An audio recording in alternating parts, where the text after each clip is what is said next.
Hey, it's Beyond the Session, the show where you get to eavesdrop on the conversations between therapists. Our ChatGPT special for the day says, crack open the therapy vault and listen in on the candid conversations therapists only share with each other. So this is some top secret stuff you're getting in on today, and I'm not worried about AI stealing our jobs anytime soon. Today, I've got Andi Atkins in the studio, and she's a registered psychotherapist with our team. You've heard from her before on our previous podcasts, and we love getting her in and hearing her perspectives on mental health. Today, we're looking at Mental Health Toolbox, part 2 of the series, which is good coping mechanisms for bad days. In our first part of the series, we talked about what mental health on a good day might look like and how we can build in good routines and habits into our lifestyle so that we can put ourselves in a place of strength and be proactive in our mental health.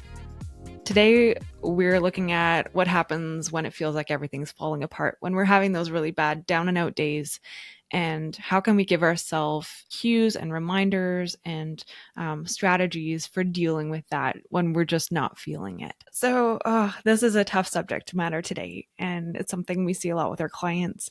And it's something that we know it's hard to listen to. So we're practicing a tool called Soften Startup, which is actually something that we can use in relationships when we have to bring up something that's hard to talk about.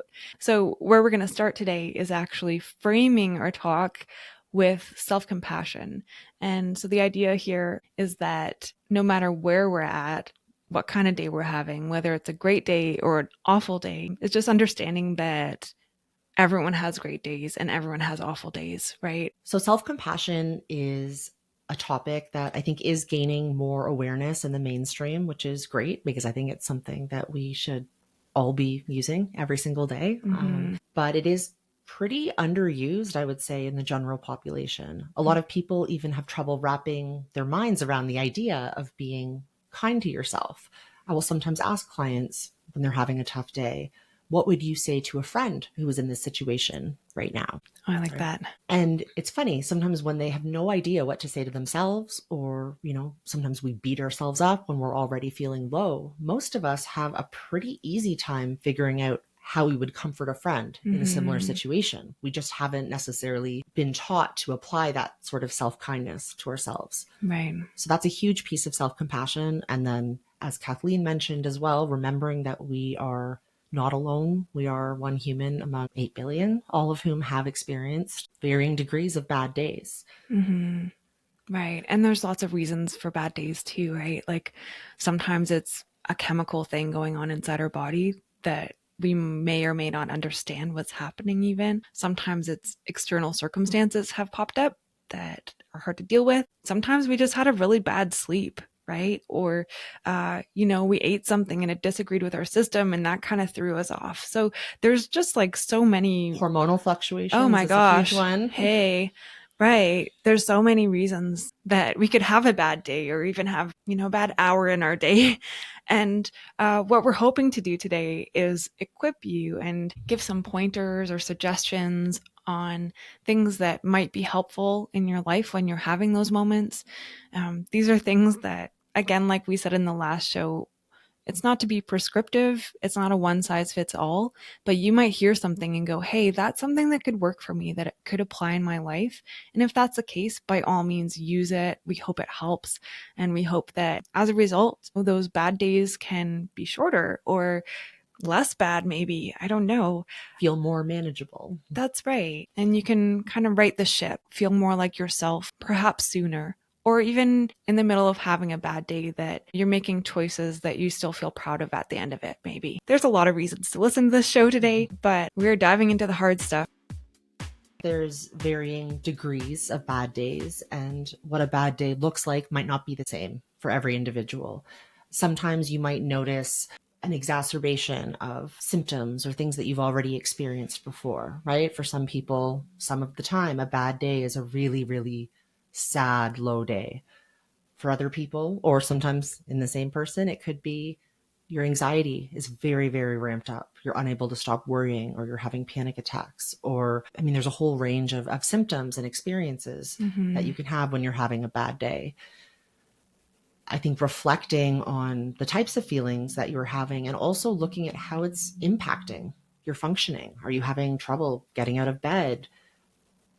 Do you have an appetite? Are you unable to sleep? I mean, these are some of the key things that underpin our functioning as humans and need to be looked at. And actually, in that vein, I would almost suggest triaging yourself to an extent when you're having a bad day, right? I mean, sometimes having a bad day means that you're not safe in yourself. You might be having thoughts of harming yourself or harming somebody else. And in those situations, you might need to go to the hospital or be assessed by a health professional. Maybe a bad day is one where you don't have food to eat or a roof over your head. Right. And then that's, a different sort of situation where you also need to meet those basic needs for food, sleep, shelter.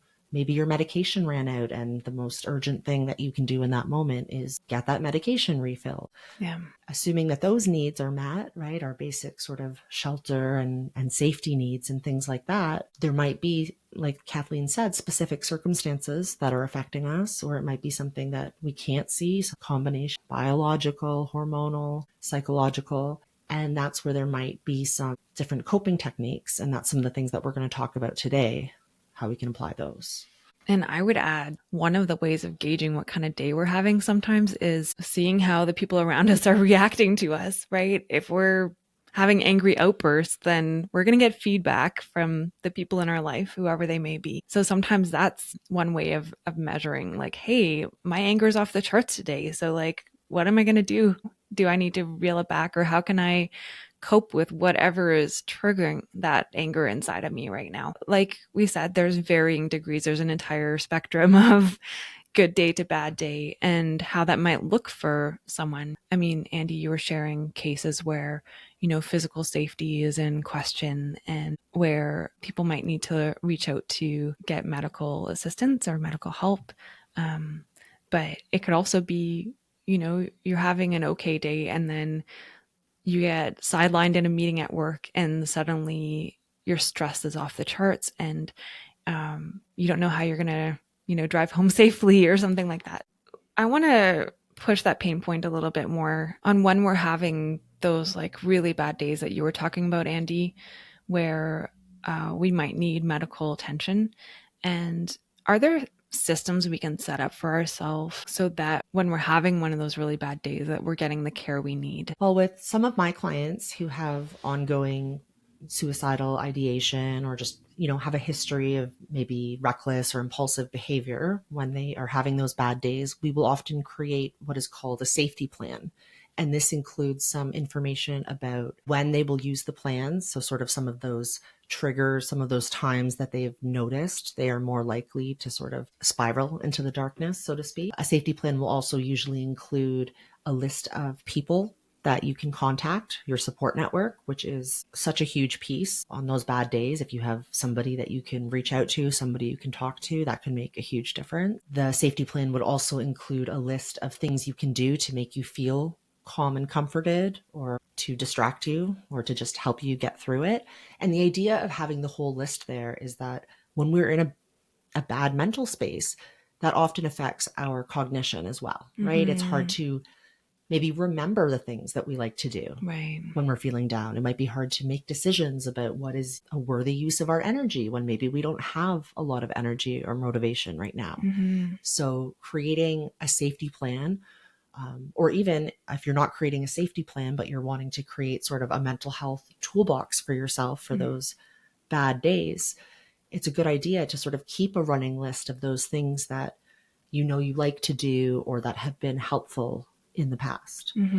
So I think we'll come back to that and talk about what some of those specific items are. But just finishing off with the safety plan, it will also usually include information about professionals that you can contact, whether that's, going to the local hospital, calling 911, calling a local crisis line. If it's a youth or a child, Kids Help Phone is another great resource. So again, having those resources right there written down so that the individual who is in distress isn't having to seek it out or expend energy. It's almost like an instruction booklet of what you can do in that situation to help. Right. Yeah. And are there cases where maybe with a client that you would have someone checking on them regularly, even just like, hey, a weekly call? I mean, that might be yourself in many of those cases, right? Having a therapist who you have a regular meeting with who's going to check up and say, hey, you didn't show up to your session. What's going on? Yeah, absolutely. I would say that the therapist definitely sort of plays a role as a regular check-in or touch point as well, depending on the age of the client. A lot of the time, my teenage and young adult clients who are, say, still living at home or even living with friends or roommates might choose to share their safety plan or portions of it with those other people, so that they're living with, whether family or roommates, so they kind of know what to look out for and are able to support them if they choose to do so, which much of the time they do. Yeah. And some of that safety planning, it's kind of good practice when you're in a good space. You can't really make it when you're having those really tough days. So again, this is back to part one, proactive planning, is mapping that out and then choosing people that you trust to share that with. If there are people that you trust to share, or parts of that, like you said, Andi, so that, like you said, this is basically your emergency document when you're having those like super tough days. Absolutely. And it's, a fallback plan for you. Safety plans also usually include a section on reasons to live or things to look forward to. So that there's some future oriented thinking as well. Because again, when you're in a very dark place, it can be difficult to even imagine a light at the end of the tunnel. Yeah. But then looking at this list that you created when you were in more of a neutral or a positive headspace, it can include all sorts of things. For some people, it's, they don't want to leave their pets. They don't, there's things that they have on their bucket list that they still want to accomplish. They don't want to leave friends and family. And it's important, I think, to have those in writing for yourself and have it accessible. Yeah, absolutely. With regards to that question you asked, Kathleen, I have also had clients, often, again, teenagers or young adults, where, maybe it's too difficult to go up to mom or dad or a friend and say, hey, I'm feeling this way and I'm worried about my safety. Like that's a lot, right? Even if you're not already feeling vulnerable. So sometimes there might be like a code word or something like that we use instead. Really just a specific word or phrase that the child or teen can then convey to the parent as a sort of shorthand for, hey, I need help. And also having parents check in. And I know it's tough to find that balance, because I'm sure there's a lot of kids and teens out there that don't love having sort of that intrusion. But I mean, depending where the individual is at, mental health wise, it might be helpful or even necessary to have the parent checking in. And that doesn't even necessarily have to be like, oh, how do you feel? Again, that can be a tough question to answer. Yeah. But sometimes using more specific language. And even in those conversations, when you're prepping someone to help you on a bad day, you might even just tell them, hey, I just want to go for ice cream. Like, just take me out. I need a distraction, right? Take me to the movies, take me anywhere. And I just need positive experience and a moment to step away from all my thoughts and emotions. So that distraction might be something that's important to me as part of my planning. Yeah. So, I mean, that kind of leads into coping mechanisms. And gosh, there's an entire chest of things that we could do when we're having a really bad day. We're not only talking about having a suicidal day, but when we're stuck in anger or depression or having panic attack kind of days, we can talk about, what are some positive ways that we can cope when we're having a really tough day. So like Kathleen said, I mean, there are probably infinite number of coping mechanisms that people can employ. Some of the coping mechanisms that I see a lot amongst my own clients or, among myself and my loved ones that can be helpful include things like journaling or writing. And I mean, I want to emphasize that this can be in point form as well. It doesn't have to be, anything fancy. Any kind of art, whether it's just doodling or painting, sculpting, anything like that. For some people, cleaning can be very, very therapeutic. It's also a very sort of tangible activity where you start with something that looks dirty and you sort of exert some control over it, which can sometimes feel very nice on a day where it feels like everything is out of control. Music is a huge one. That's probably not surprising to people, right? Whether having a specific playlist that you go to when you're feeling a certain way. I definitely do this. Sometimes when I'm feeling sad, I just want to lean into it and I put on all those depressing and soul-wrenching songs. And sometimes that's what you need, or sometimes you want. Sometimes it's metal in the car, full blast. Exactly. I used to do that when the babies were brand new. I would drive away and blast metal. Like, I can't handle this. Yeah. Music, or even playing an instrument can be very therapeutic. Gardening, pets are a huge one. I mentioned that earlier with the safety plan. And I find for a lot of people, their pets are a major source of emotional comfort for them. Yeah. So, taking Rover for a walk or having a snuggle with Miss Whiskers. All names are invented.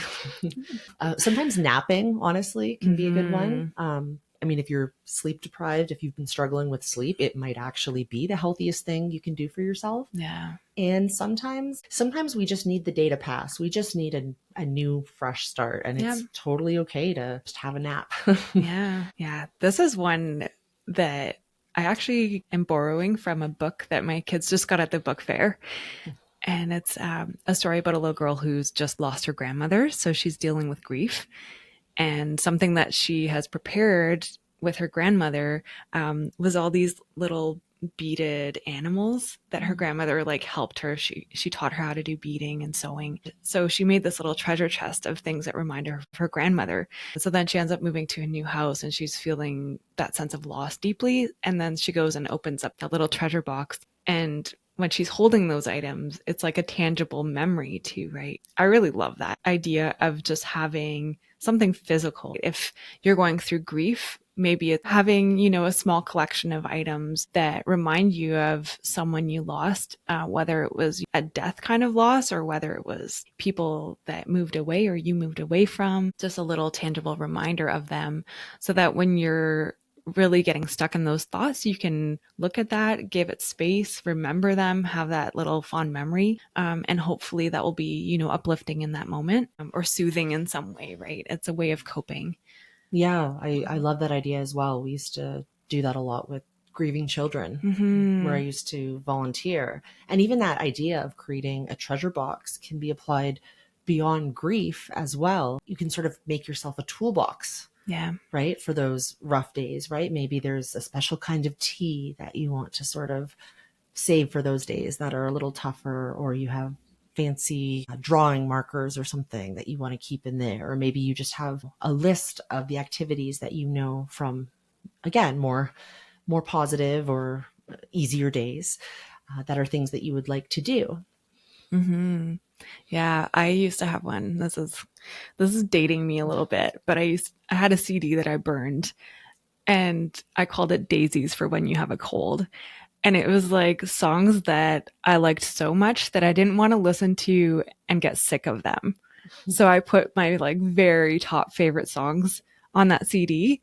And then I knew if I was sick or having a bad day for whatever reason, that I could listen to those songs and just really enjoy them, right? You rationed them out to yourself. I did. Rationing my favorite songs to myself. That's very, very creative. I love that. Yeah, or it could be a treat as well. I mean, this could go overboard, obviously, but, having maybe you traveled and, there was chocolate that you got on your trip or some kind of a nicely scented candle. Yeah. Maybe for some people, that's a very... Right. And I mean, I'm starting to think of some perhaps less positive coping mechanisms. This one goes way back to high school. I was in an outdoor ed class and we were going on a 12-day canoe trip. And all the guys in my class, they smoked, they drank, they did, what's it called? Chewing tobacco, and they smoked weed and all the stuff, all the things. And they couldn't imagine 12 whole days without using any of those substances. So then, of course, they had packed some for the trip, which was not allowed, believe me. But they were rationing it out. They're like, hey, I'm allowed to have one cigar today and, one plug of chew. And they rationed it out so that, that it would last for the entire 12 days. And they had it so securely wrapped so that it wouldn't get wet if the canoe capsized. Sorry, we shouldn't be laughing at this, but it's I don't know. You do have to admire the I don't know, the creativity, I guess, There is the innovation. there really is, right? And it just kind of goes to show that, it's something that is self-soothing, right? There's a self-soothing aspect to coping. But I guess that does lead into what would be some examples of bad coping mechanisms, or coping mechanisms that if it becomes something that you use regular, it could become a bad habit that's actually detrimental and negatively affects your mental health in the long run. So, I mean, substances are high on that list. Yeah, substances for sure, whether tobacco, nicotine, other drugs, alcohol. I mean, even caffeine can Yeah. be overused, right? Right. That's something to pay attention to. Mm-hmm. Gambling's a big one. Yeah. Even sugar can be overused, right? We Oh, kind of dig into absolutely. the ice cream when we're feeling sad, and it's like, that's okay within reason. But making that your thing, it can actually be really detrimental to your health in the long run. Yeah, absolutely.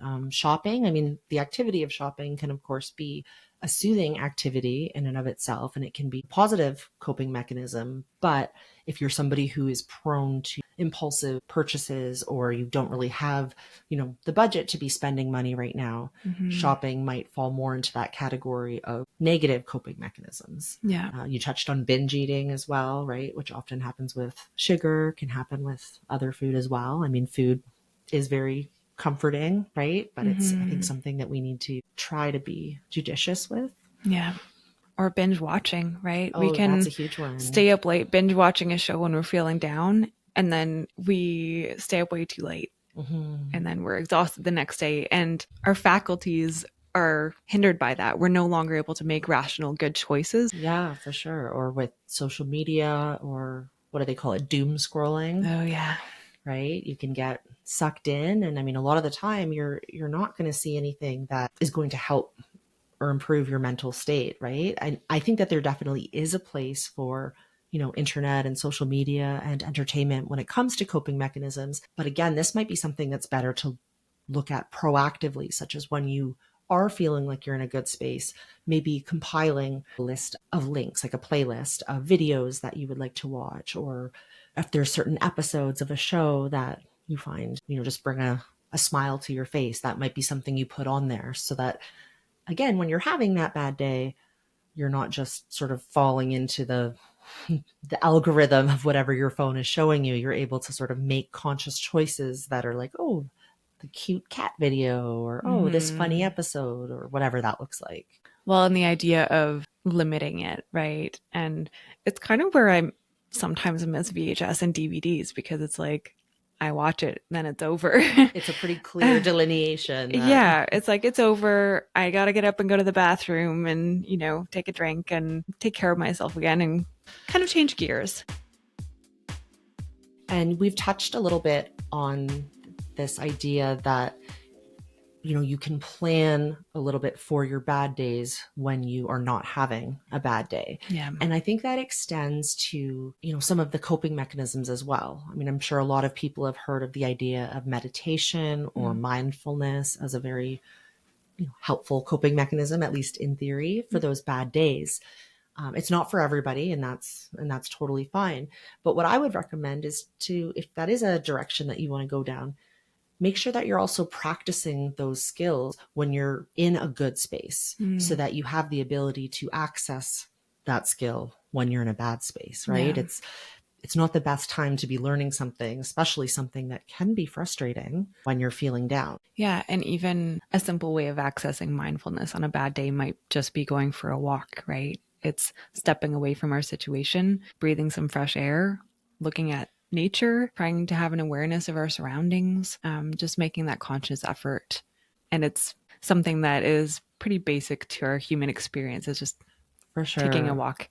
I'm a huge, huge advocate of spending more time outdoors. And I think everybody should spend some time outside every day, but that's often a good one, is just go for a walk, go somewhere where you can see some trees or something natural, right? And then you can also extend that into being mindful and noticing, what does the breeze feel like on my skin, or the sun, what animals do I hear or see?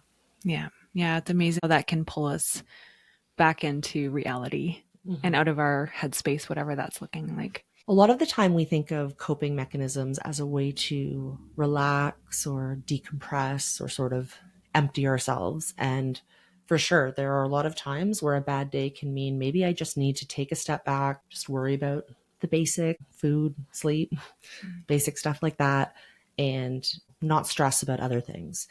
That can be a really valuable approach sometimes. However, there's also times where tackling one of the things that might be worrying us, whether that's homework or a work project or a phone call that we've been putting off or chores, we're actually tackling that thing might give us something to focus on. And again, give us that sense of control and tangible feedback. So these coping mechanisms can be kind of personal from person to person, but then they can also be different depending on what is going on for you that day. There's definitely some trial and error that has to happen too. Yeah, absolutely. I mean, I've seen cases where, someone, they like volunteering because otherwise when they stay home all alone, they feel depressed. So when they have something to go to and something to work on, and they feel like they're giving back, then that does give that sense of purpose and hope, right? In the middle of the depression. Or even, sometimes this is where having good support people might even be helpful for someone, right? Because if they see you're having a tough day, they might invite you to come and help them with gardening or doing chores around the house, or, hey, we're going to cook a meal. Do you want to come make a salad?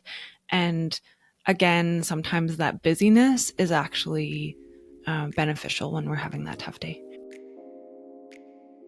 Let's bring it back to the therapy room. If you have a client coming in and they're actively in the middle of, one of their worst days ever, what are some things that you can do with them that are drawing from, grounding techniques or CBT techniques, cognitive behavioral therapy, or even breathing and mindfulness exercises that you might use with your client in that moment just to kind of give them a little bit of relief? Well, I think that my role first and foremost as a therapist is to just sort of hold the space, to be there with that person regardless of what it is that they are experiencing. That's sort of the underlying foundation. I will often ask the client, do they have a sense of what they need right now? Do they just need to cry? Do they need to vent? Are they looking for advice or looking, to be validated on something that happened? So having that sort of open communication about it, which is also something that we advocate for in any sort of relationship or friendship or communication. And then there are also specific techniques we can do within the session if that's something that the client is open to or interested in, right? I mean, on some bad days, you don't want to sit there and meditate or think about your breathing, or, maybe you're not even in a space to do a grounding exercise. But there are some things that a lot of people do find helpful in those situations. So that includes grounding exercises like Kathleen mentioned. And this is about trying to sort of get out of your internal tumult a little bit and bringing it back to the five senses, basically, like identifying, okay, what is 5 things that I can see, 4 things that I can touch, 3 things that I can hear, 2 things I can smell, 1 thing I can taste. We also do a meditation in sessions sometimes that I'm a big fan of, which is called a safe space or a calm space meditation. And this is a guided meditation where I sort of take you in your own mind to a place of your choosing. And we just really focus in on the 5 senses and just savoring that sensation. And that's something that with practice, especially practicing when you're in a good mental state as well, can be very powerful. It can be like a little refuge that you can go to in your brain. We also do progressive muscle relaxation as well in sessions. Sometimes box breathing, or sort of mentally drawing up the side of the box while taking a breath in for 4 seconds. And then you draw across the top of the box while holding that breath for 4 seconds. And then you draw down the right side of the box while exhaling for 4 seconds. And then you complete the box by drawing that last horizontal line again while holding for 4 seconds. And this can give you sort of a visual focus, or for some people, I guess it's a tactile focus, as well as sometimes just calming your breathing down, getting some good air in and exhaling some of the negative. Yeah, and bringing it back to present awareness, right? I mean, some of this is stuff that we talked about actually on our mindfulness podcast with Sarah. Is just bringing yourself back to your senses, literally. And a lot of times when we are in a state, when we are feeling dysregulated, Sometimes it is just coming back to center, and breathing is central to our existence. Absolutely. Yeah.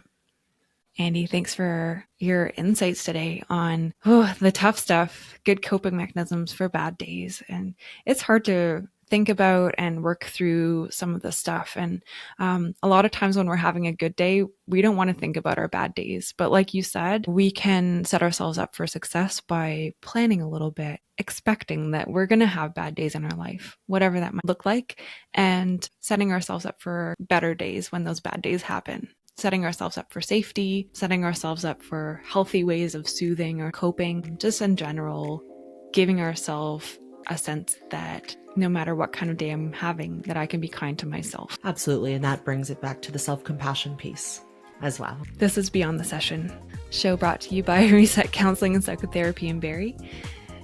Andi, it's been great having you in the studio today. Thanks for coming in. Of course. And thank you for listening.